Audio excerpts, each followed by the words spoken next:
Morning guys, bright and early. I'm messing about with these HN125 forks again. I am going to refer to this bike as the HN125 because I'm fed up with trying to pronounce what it actually is.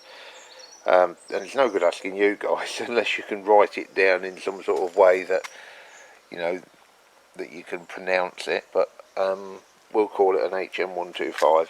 And this HN125, which is identical to a Lexmoto Vixen, I can't find forks anywhere.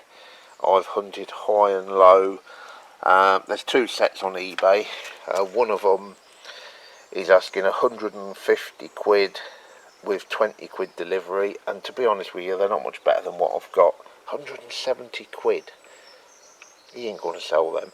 There's another guy on there, he's got a set for 45 quid, which I'll be more than willing to pay, but they're bent. Why would you sell a set of bent forks? They're scrap. Throw them in the fucking scrap, mate, you know. Jesus Christ. Anyway, I really have searched high and low. I've looked on AliExpress, I've looked on China Parts, I've looked on CMPO, I've emailed people. I just cannot get these forks for the love of God. I just can't find them. So I have no choice but to make the best of what I've got. Now, I said in an earlier video that these are scrap, beyond repair, but I've got to try and repair them. I really have got no choice. Here's what we're going to do. We've ordered a set of seals. Only one of them is actually leaking. That one. This one's not leaking, although the dust seals are totally rotten, both of them. Look at this one. Yeah, you know, they're just fucked. And then you've got all of this pitting here. You know, they're really in bad condition. The pitting is kind of only relevant up to about that point, because that's about the travel. Now on this one, most of the travel is clear. There's a slight bit on that one, which I'll try and deal with. This one's a lot worse. You've got this horrible thing here right on the travel line. So here's what I'm going to do. I'm going to clean these up best I can all the way along, wire brush them. I'm then going to mix JB weld up and possibly Arrow dye as well, and we are going to spend some time with very, very fine sandpaper, and we're going to try and smooth this out as best I can.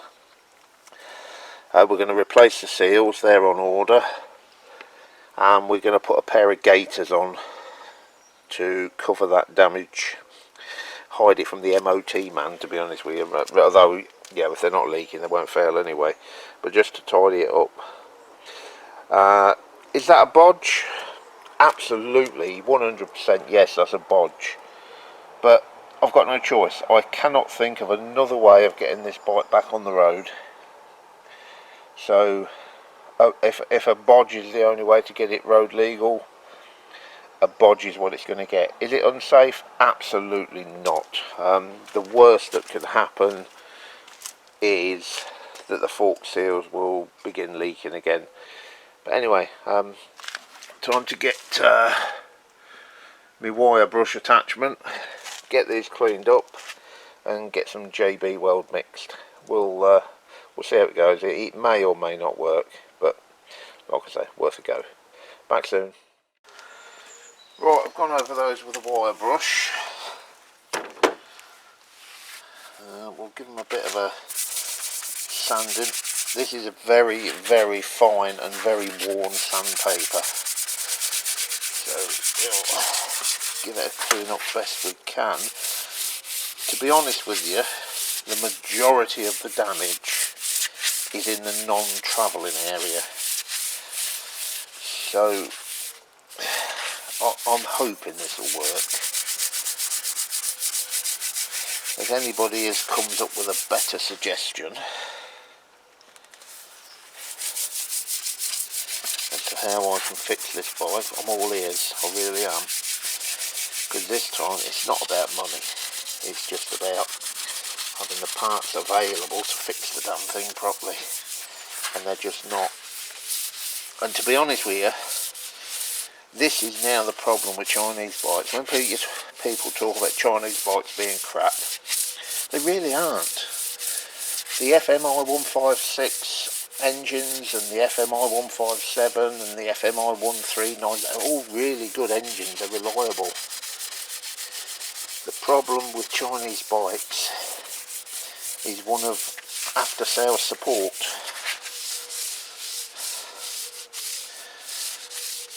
You know, this is a 2015 bike and there's no parts available for it.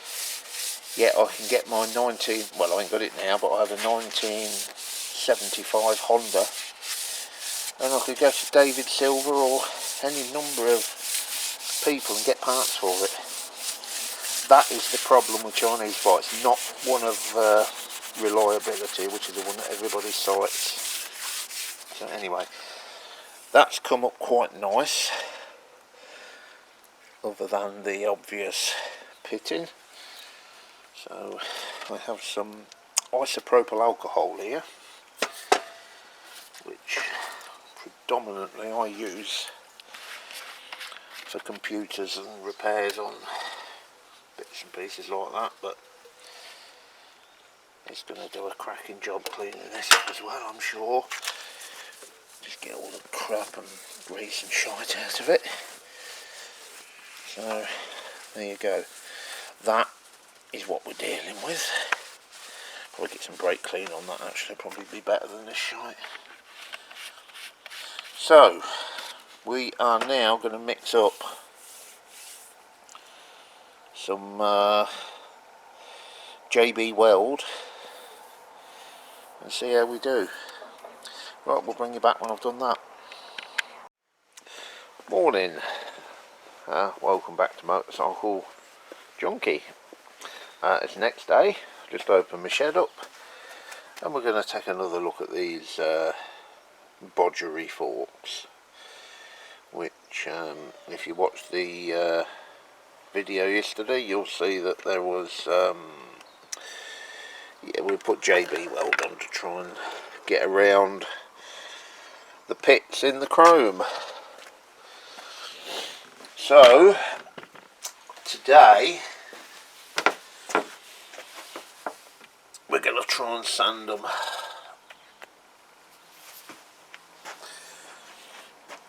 Don't know how this is going to work out, but where's my little fucking stool thing? Here we go.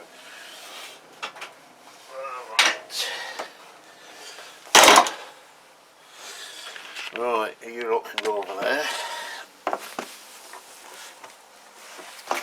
So we're going to start on the top, because the top's not as important, and this is extremely light and very worn sanding pad. Yeah, this isn't going to take a lot off. In fact, it's not taking anything off. Let's get some anything a little bit coarser than that. I need to go and buy some more sandpaper. I'm running low. Let's try this. What we got here? Let's see.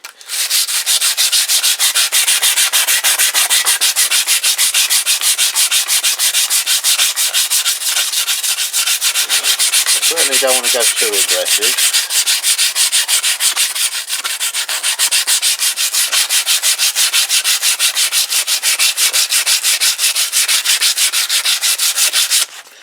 I had another look online this morning to see if there's any forks popped up anywhere, but no.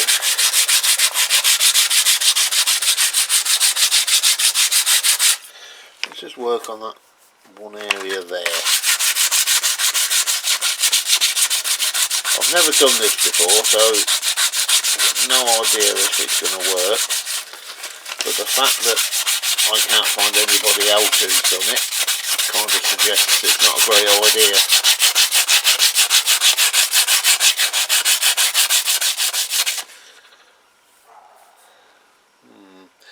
Right, leave that. I'm going to work on this for a while. and we'll dip you in and out every so often to see how it's going, because I'm sure you've got better things to do than watch me sanding. Right, cheers. Right, fork number 1 is done, and I suppose you want to have a look, don't you? Here we go.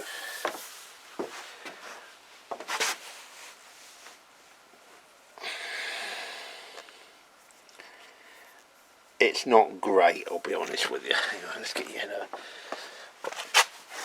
you can see the damn thing, but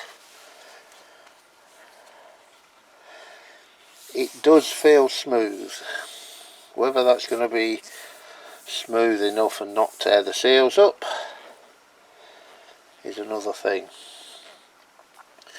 But in the absence of a better idea, that's pretty much all I can do. I mean, it's only relevant about halfway up on. I've done all of it, but it's only relevant halfway up anyway, because that's the travel area. But whether that's smooth enough to not tear the seals up, time will tell. Seals are on order. We'll see. Right, I'm going to crack on and get the other one done. Cheers. There we are, both finished.